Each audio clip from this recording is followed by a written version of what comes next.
जलवा चढ़ाइले दुल्हवा तोरा निमन मिलता सुने बोली बम के नारा लगाइले दुल्हवा बड़ी निमन मिलता गे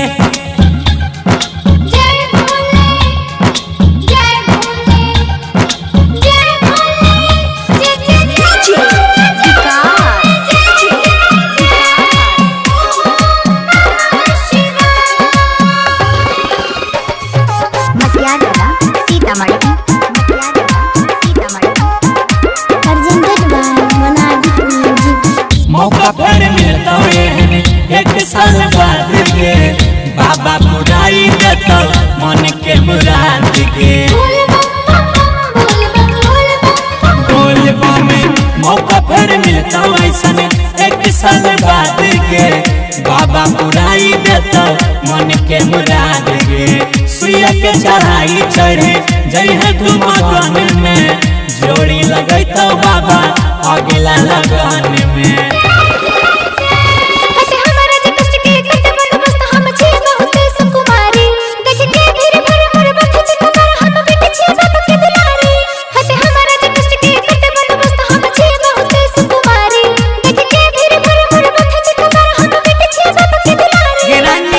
भोला जी पे जलवा चढ़ाइले दुल्हवा बड़ी निमन मिलता सुने बोली बम के नारा लगाइले दुल्हवा बड़ी निमन मिलता गे presented by मोनालिक music.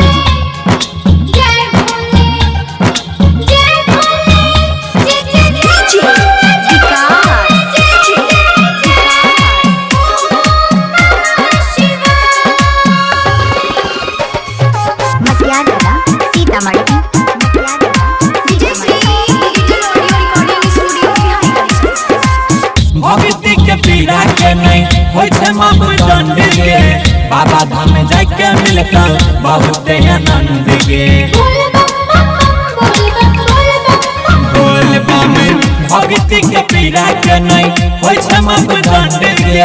Baba Dham जाके मिलता बहुत आनंद गे सावन में देवा घर के अलग नजारा है जलवा चढ़ावे खातिर जुटल जग सारा है